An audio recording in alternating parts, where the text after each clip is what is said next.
Beer shock langga. Ano bang beer shock langga? Ang nakakunot noong tanong pa rin ni Nathan sa matanda. Yung kuwan yun, iho. Ano nga ba ulit yun, iha? Nagpapasaklolong tumingin pa ito sa gawin ni Jenny. Naku Nathan, wag mo nang pansinin si Mang Lando. Tinig ni Jenny sa kamuling bumaling sa kanya. Namiss niya lang yata yung tagayan natin dito dati, di ba ho?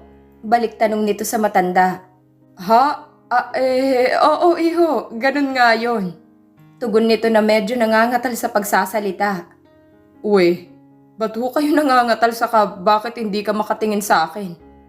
Ano ka bang bata ka? Huwag mo nga akong pansinin. Anas nito na nakatingin sa ibang direksyon. Mang Lando, di ba ho may kasabihan tayo na ang isang tao kapag nagsisinungaling ay hindi kayang makatingin sa taong kaharap niya? At senyalis po yung pag-iwas nyo na may itinatago kayo. Tama na nga yan, sabad ni Jenny. Pumasok na tayo sa loob, baka naghihintay na sina mama sa atin. Correction, mama ko lang, okay? Aburidong saad niya. Napataas naman ang isang kilay ni Jenny dahil sa narinig. Whatever. Pinatirik pa nitong mga mata sabay hawak sa kamay ng anak at naglalakad papasok ng bahay. Naiiling namang sumunod siya sa mag-ina niya. Ay salamat, akala ko mabubuko na kami. Ang naisatinig ng matanda, kaya napalingon dito si Nathan. Anong sinabi nyo? Ha? May sinabi ba ako? Anong mabubuko? Wala iho.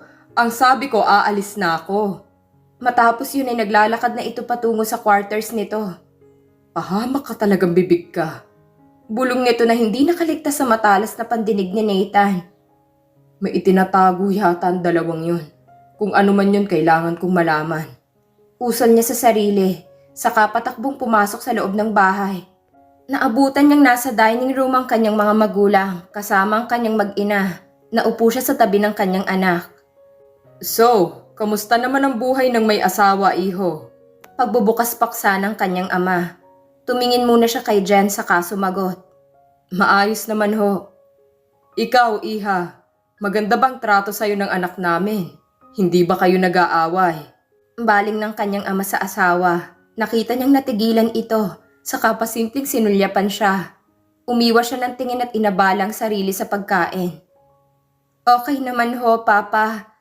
Narinig niyang tugon nito, kaya napaismid siya. Dad, ba't ho ganyan ang mukha niyo? Puna ng kanyang anak kaya naman lahat ng matay nakatutok sa kanya. Bakit apo? Ano bang itsura ng mukha ng daddy mo? Tanong naman ng kanyang ina kay Jessica. Ganito po, Lola. Tugon ng bata sa kaginayang ginawa niyang pag-ismid kani-kanina lang. Nagtawanan ng mag-asawang Garnica. Samantalang pasimple namang inabot at inapakan ng kanyang asawang paa niya sa ilalim ng lamesa. Aray! Hiyaw niya at matalim na tiningnan ng asawa.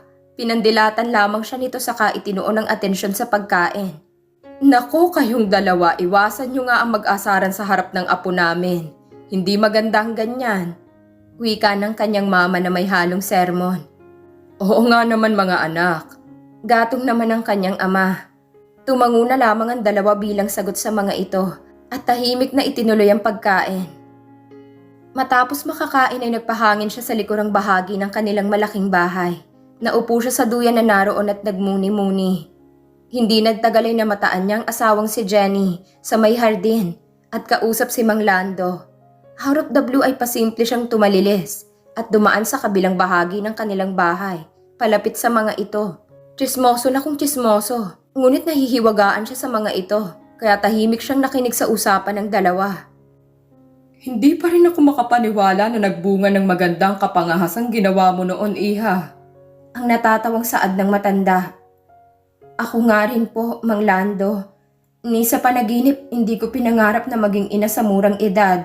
Pero nang magbuntis ako, ang sarap pala sa pakiramdam. Tugon ni Jenny dito, saka tumingala sa kalangitan. Ang tindi pala ng epekto ng beer shock langga. Nako, sinabi niyo pa ho. Natatawang saad ni Jenny. Banatan ba naman yung pulutan na langka tapos yung syoktong na dala-dala ni Pulustoy? Di ayun, naghahasa siya nang wala sa oras. Tumawa din ang matanda. Samahan pa nung beer at gamot, abay paktay talaga. Nagtawanan pa ang dalawa, samantalang nagtatagis naman ang mga bagang ni Nathan sa mga narinig. Ngayon alam na niya kung bakit wala siyang maalala sa mga nangyari sa pagitan nila ni Jenny ng gabing yon. Nang magising siya noong umaga na yon, ang tanging naaalala niya ay ang nag-inuman sila ng kanyang mga pinsan, kasama sina Patrick, Jenny at Ruby. Nakakuyom ang kanyang mga kamao habang nakatitig sa kanyang asawa. "Humanda ka sa akin," bulong niya saka nagmamadaling pumasok sa kabahayan. Sumapit ang gabi at kakatapos lang nilang maghapunan nang magpasyang magpahinga si Jenny. Akmang tatahakin na niya ang guest room nang magsalita ang kanyang biyenan na babae. "Saan ka pupunta, iha?" "Sa guest room ho, magpapahinga." "Dun ka na magpahinga sa kwarto ng asawa mo." Wika nito na pareho nilang ikinagulat ni Nathan. "Ma?" Nagtatanong ang mga matang tumingin si Nathan sa kanyang ina. "Abay, huwag niyong sabihin na hiwalay ang tulugan niyo. Sige na iha, pinalipat ko ng mga gamit mo sa katulong kanina sa kwarto ng asawa mo." "Si Jessica, kami nang bahala sa apo ko." Maagap nitong tugon. "Sige ho." Mabigat ang mga paang tinahak ni Jenny ang kwarto ng asawa. Nang makapasok sa kwarto ay agad siyang naligo at doon na rin siya nagbihis sa loob ng banyo. Gusto sana niyang ayusin ang mga damit niya sa cabinet, ngunit inaantok na siya kaya napagpasyahan niyang bukas na lang yun ayusin. Nahiga siya sa kama at agad na nakatulog. Malalim na ang gabi nang magpasyang pumasok sa kwarto si Nathan. Naglagi siya sa minibar ng kanilang bahay at medyo madami din ang nainom niya. Patulak niyang binuksan ang pintuan at bumungad sa kanyang mahimbing na natutulog na si Jenny. Umupo siya sa kabilang bahagi ng kama at tinitigan ito. Tanging lampshade ang nagsisilbing liwanag sa kabuuan ng silid. Ngunit hindi naging hadlang yun para hindi niya makita ang kagandahang nakahain sa kanyang kama. Samantala na alimpungatan naman si Jen dahil sa pakiramdam na may nakatingin sa kanya.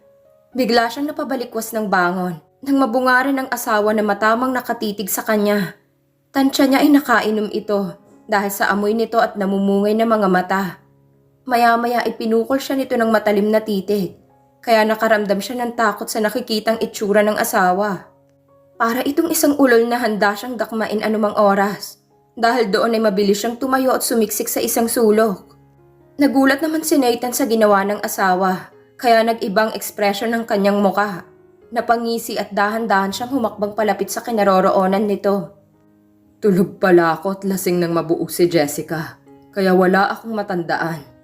Panimula niya nang makorner ang asawa sa gilid ng cabinet. "Bakit hindi natin gawin habang gising ako?"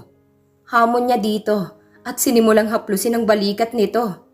"Tumigil ka nga," saway ni Jenny sa kanya, ngunit hindi niya yun ininda. Mula sa balikat ay humantong ang kanyang kamay sa braso nito at ramdam niya ang panginginig ng katawan nito. "Bakit? Natatakot ka ba?" "Ako? Matatakot? Never!" Matapang nitong sagot. "Talaga lang ha? Okay, simulan na natin." Wika niya at akmang huhubaran na niya ng damit ito nang pigilan siya nito. "Wag!" Naaaliw na pinagmasdan niya ito. "Ang lakas ng loob mong gawin yun noon. Tapos ngayon natatakot ka?" "Hindi ako takot." Dahil sa narinig ay mas lalo siyang lumapit dito at itinukod ang isang kamay sa gilid nito. Samantalang ang isa naman ay ginamit niya para haplusin ang mukha nito. "Sigurado ka?" Tanong pa niya at unti-unting inilapit ang mukha sa mukha nito. Napapikit ito sa kanyang ginawa, kaya umira lang kapilyuhan niya. Hinalikan niyang punong tenga nito at pabirong kinagat. "Open your eyes." Mahina niyang bulong sa asawa. Dahan-dahang iminulat ni Jenny ang mga mata para lang magulat sa nakita. Ang kanyang asawa, matamang nakatitig sa kanya tila inaakit siya sa pamamagitan ng ngiti nito. "Anong nginingiti-ngiti mo dyan?" Sita niya dito. "Wala pa akong ginagawa, napapapikit ka na." "Paano pa kaya kapag..." Pabiting saad nito. Saka tinanggal ang sinturon at akmang huhubarin na rin nito ang suot na pantalon. "Pwede ba? Huwag mo nang ipakita yung katawan mo sa akin. Nakita, nahawakan at nahipo ko na yan noon. At alam kong sa akin lang yan." "Wow! Paano mo naman nasabing sa'yo lang to?" "Ikaw na rin ang nagsabi. Wala ka pang karanasan, di ba?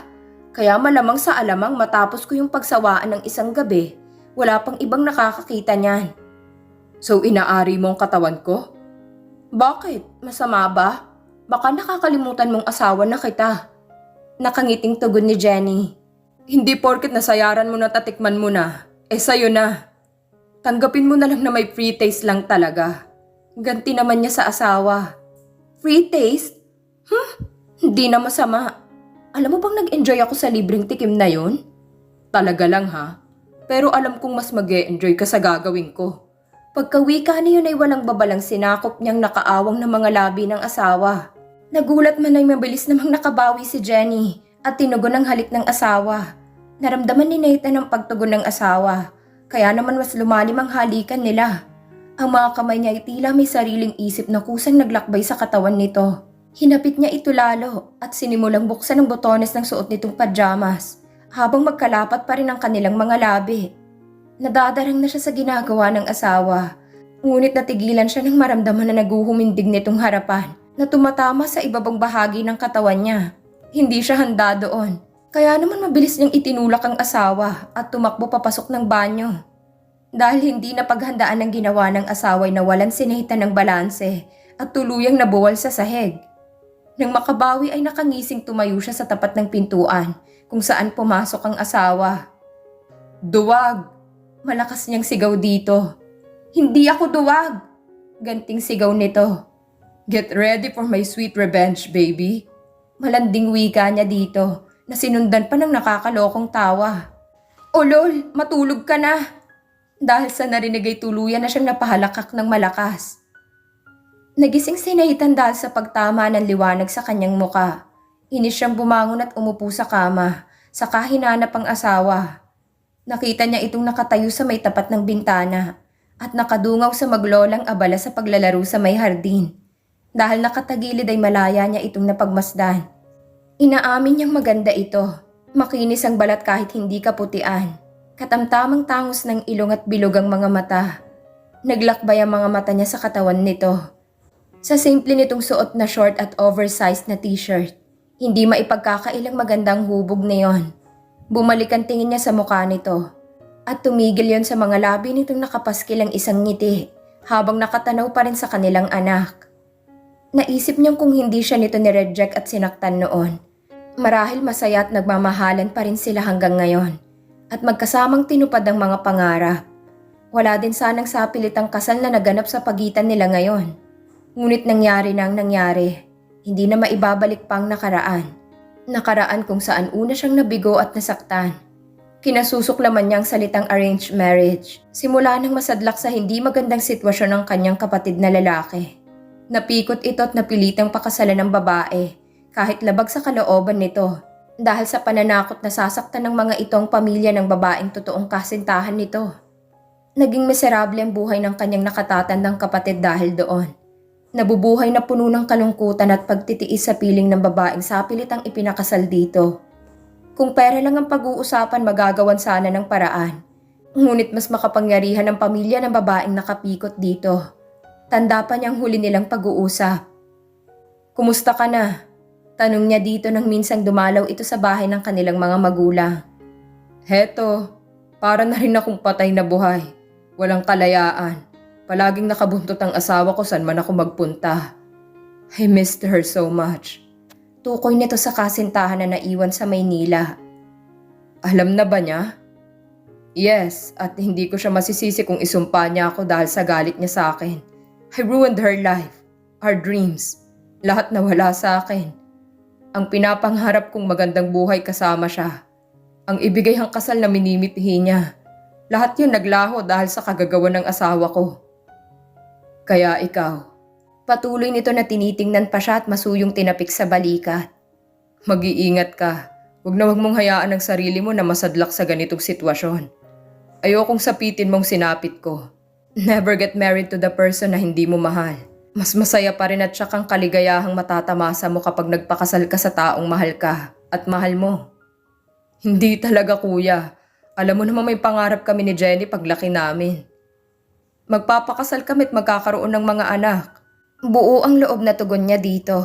Marahang natawa ang kuya niya pagkarinig sa sinabi niya. "Bata ka pa, bata pa kayo.